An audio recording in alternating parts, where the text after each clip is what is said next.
بسم اللہ الرحمن الرحیم۔ اللہ تبارک و تعالیٰ کے پاکیزہ نام سے ابتدا کرتے ہیں جو بہت مہربان نہایت رحم والا ہے۔ الحمدللہ ہماری تقریباً 167 حدیثیں مکمل ہو چکی ہیں۔ اس میں سیدہ عائشہ صدیقہ رضی اللہ حضرت ام عطیہ رضی اللہ تعالی عنہا کا بیان تھا کہ نبی کریم صلی اللہ علیہ وسلم نے اپنی صاحبزادی کو غسل دینے کے متعلق ان سے فرمایا تھا کہ ان کی دائیں طرف سے اور وضو کی جگہوں سے غسل کی ابتدا کرنا۔ تو اس پہ ہم نے کلام کیا کہ سیدھی جانب سے تمام معاملات ہونے چاہیے۔ پھر اس کے بعد اگلی حدیث ہم نے بیان کی تھی 168، جس میں سیدہ عائشہ صدیقہ رضی اللہ تعالی عنہا نے بیان کیا کہ نبی کریم صلی اللہ علیہ وسلم ہر چیز میں دائیں طرف سے ابتدا کرنا پسند فرماتے تھے، جوتی پہننے میں، کنگھا کرنے میں، وضو کرنے میں اور دیگر بہت سارے کاموں میں۔ تو اس پر ہم نے کلام کیا تھا کہ جب نبی کریم صلی اللہ علیہ وسلم کو یہی چیز پسند ہے کہ سیدھی جانب سے ابتدا کی جائے، سیدھے اعضاء استعمال کیے جائیں لینے دینے کھانے پینے وغیرہ میں، تو ہمیں اس کی پیروی کرنی چاہیے۔ لیکن ہم فیشن کے تابع چلتے ہیں، ہم وہاں بیٹھے ہوئے عام قسم کے لوگوں کو خوش کرنا چاہتے ہیں، ان کے درمیان اپنی عزت بنانا اور بڑھانا چاہتے ہیں۔ نہ اللہ کی پرواہ ہوتی ہے ہمیں، نہ نبی کریم صلی اللہ علیہ وسلم کی کوئی پرواہ ہے۔ اس کا ہمیں احساس ہوگا موت کے جھٹکے سے۔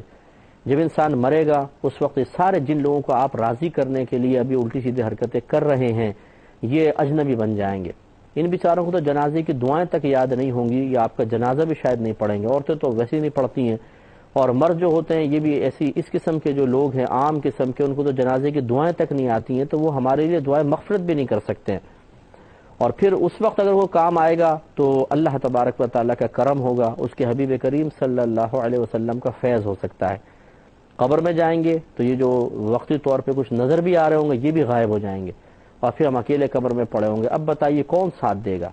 نبی کریم صلی اللہ علیہ وسلم تو قبر میں بھی آئیں گے، پھر میدان محشر میں سرکار شفاعت فرمائیں گے اور سرکار کی ایک شان ہوگی۔ ایک صحابی نے پوچھا رسول اللہ صلی اللہ علیہ وسلم آپ کو میدان محشر میں کہاں تلاش کروں؟ تو آپ نے ارشاد فرمایا کہ حوض کوثر پہ مجھ سے ملنا۔ عرض کی اگر آپ وہاں پر نہ ملیں تو فرمایا تو پھر میزان پر آ جانا، ترازو جہاں اعمال تل رہے ہوں۔ عرض کی وہاں پر بھی نہ پاؤں تو فرمایا کہ پھر پل صراط پر آ جانا، میں ان تین مقام میں سے کسی ایک مقام پہ ضرور ملوں گا۔ اور یقینی سی بات ہے کہ یہ تین مقامات ہمارے لیے ہیں کہ ہم حوض کوثر پہ آئیں گے پانی پینے کے لیے، ہمارا نام اعمال تل رہا ہوگا، اس طرح پل صراط پر سے ہم پار ہونے کے سلسلے میں خوف زدہ ہوں گے۔ یہ نبی کریم کے لیے تو نہیں ہے نا۔ آپ تو اس وقت پانی پلا رہے ہوں گے، کسی کا وزن اعمال کا بڑھوا رہے ہوں گے، کسی کو ہاتھ پکڑ کر سہارا دے کر پل صراط سے پار کروا رہے ہوں گے۔ اس وقت پھر بتائیے کون کام آئے گا؟ یہ لوگ کام آئیں گے جن کو دکھانے اور راضی کرنے کے لیے ہم یہ الٹی سیدھی حرکتیں کر رہے ہیں، اور اس نبی سے ہم معاذ اللہ اور ان کے طریقوں سے نفرت کرتے ہیں، زبان سے نہیں کہتے لیکن ہمیں پسند نہیں ہے وہ طریقے، وہ نبی کے جو اس مقام پہ ہمارے کام آئیں گے۔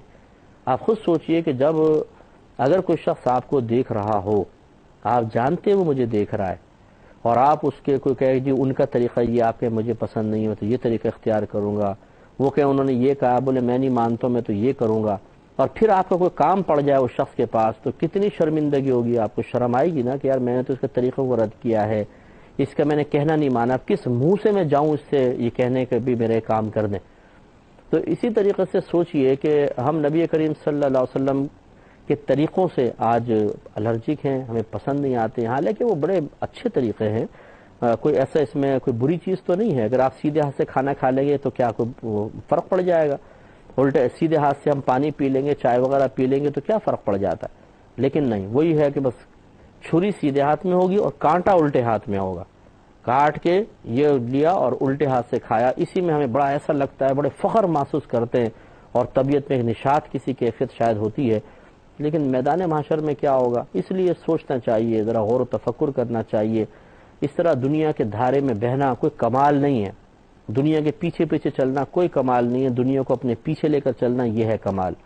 ہم اسی میں ہم باکمال سمجھتے ہیں کہ اپنے آپ کو باکمال سمجھتے ہیں، ہم دنیا کے ساتھ ساتھ چل رہے ہیں۔ دنیا کے ساتھ چلنا کوئی کمال نہیں ہے، دنیا کو پیچھے لے کر چلنا کمال ہے، اور آپ دنیا کو اس وقت اپنے پیچھے لے کے چل سکتے ہیں جب اللہ تعالیٰ اور اس کا رسول کریم صلی اللہ علیہ وسلم آپ سے راضی ہوں۔ پھر دنیا کی عزت ہی سب کچھ نہیں ہے۔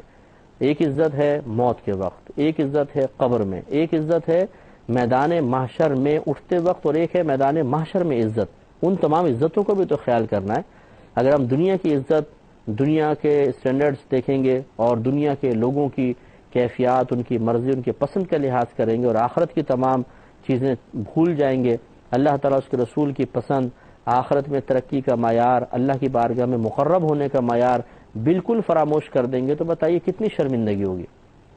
جس طریقے سے ایک دکھاوا کرنے والا، اپنے آپ کو ثابت کرنے والا کہ میں کچھ ماڈرن ہوں، سیدھے ہاتھ سے کھانے کو اپنے لیے بہت مشکل تصور کرتا ہے اور وہ گلٹی فیل کرتا ہے کہ اگر میں سیدھے ہاتھ سے کھاؤں تو الٹے ہاتھ سے میں کھاؤں گا، اسی طریقے سے یاد رکھیں میدان محشر میں ہوگا، جب اللہ تعالیٰ کی بارگاہ میں اس کے رسول کریم صلی اللہ علیہ وسلم کے سامنے پہنچیں گے، اس وقت شرمندگی اور ندامت ہوگی کہ اب میں کیا کروں اور کیوں میں نے یہ نافرمانیاں کی تھی، اور اس وقت اس کو پھر بہت ہی افسوس ہوگا کہ میں کاش اللہ تعالیٰ اس کے رسول کی اطاعت کرتا اور ان کے طریقوں کو پسند کرتا۔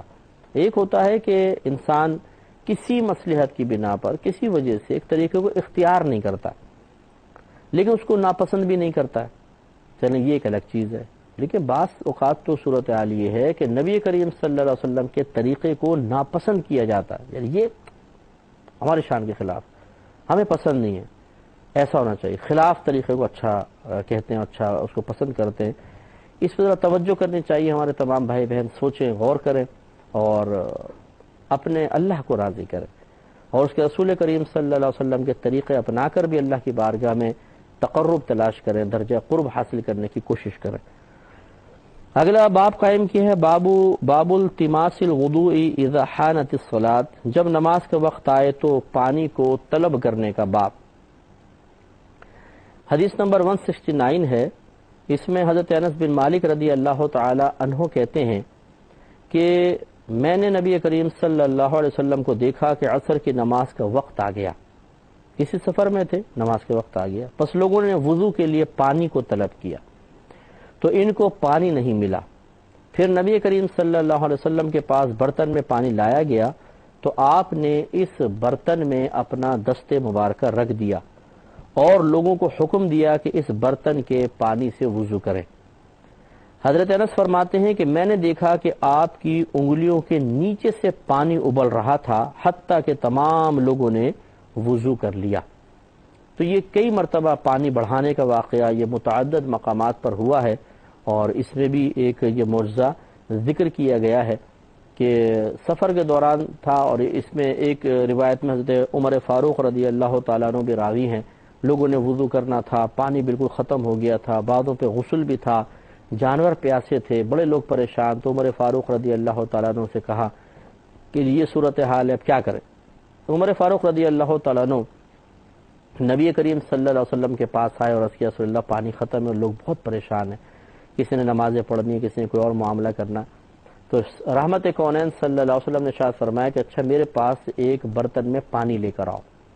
لایا گیا، رحمت کونین صلی اللہ علیہ وسلم نے اس برتن میں اس پانی کے اندر اپنا دست مبارکہ رکھ دیا اور جیسے رکھا تو آپ کی چشمان مبارکہ سے پانی جاری ہو گیا اور برتن بھر کے بہنے لگا۔ آپ نے فرمایا کہ صحابہ کرام کو بلائیں اور ان سے کہیں وضو کریں، تو صرف وضو ہی نہیں کیا، یہ دوسری روایات میں کہ صحابہ کرام نے اس سے وضو بھی کیا، کہ جس پہ غسل واجب تھا اس نے غسل کیا، جانوروں کو پلایا، خود پیا، اپنے برتن بھر لیے، مشکیزیں بھر لیے، لیکن پانی اسی طرح جاری و ساری رہا۔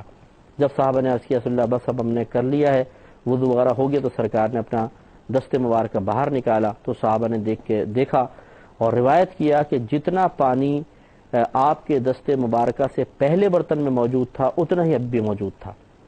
تو یہ دیکھیں غیب سے پانی آیا اور یہ بڑا کمال ہے نبی کریم صلی اللہ علیہ وسلم کا اور اللہ تبارک و تعالیٰ کا بڑا کرم ہے کہ اسماعیل علیہ السلام کی ایڑی مبارکہ زمین پہ لگی، اس سے پانی نکلا، تو وہ ایڑی سے پانی نکلا، یہ سرکار کی انگلی مبارکہ سے چشمے جاری ہوئے، 5 چشمے جاری ہوئے ہیں۔ تو جب وہ ایڑیوں سے حضرت اسماعیل علیہ السلام کی ایڑی مبارکہ سے لگا ہوا پانی کتنا بابرکت ہے آب زمزم، اور یہ ہمارے اسلام کی حقانیت کا جیتا جاگتا ثبوت بھی ہے۔ میں بارہا عرض کر چکا ہوں کہ حضرت ابراہیم علیہ السلام کے زمانے سے لے کر آج تک آپ دیکھ لیں کتنے لاکھوں حاجیوں نے پانی پیا ہوگا، اور اب بھی تقریباً ہر سال 25-30 لاکھ 22 لاکھ 20 لاکھ حاجی، 25 لاکھ لگا لیں آپ، جیسے اس دفعہ اکثر 25 لاکھ کے بارے میں کہا تھا،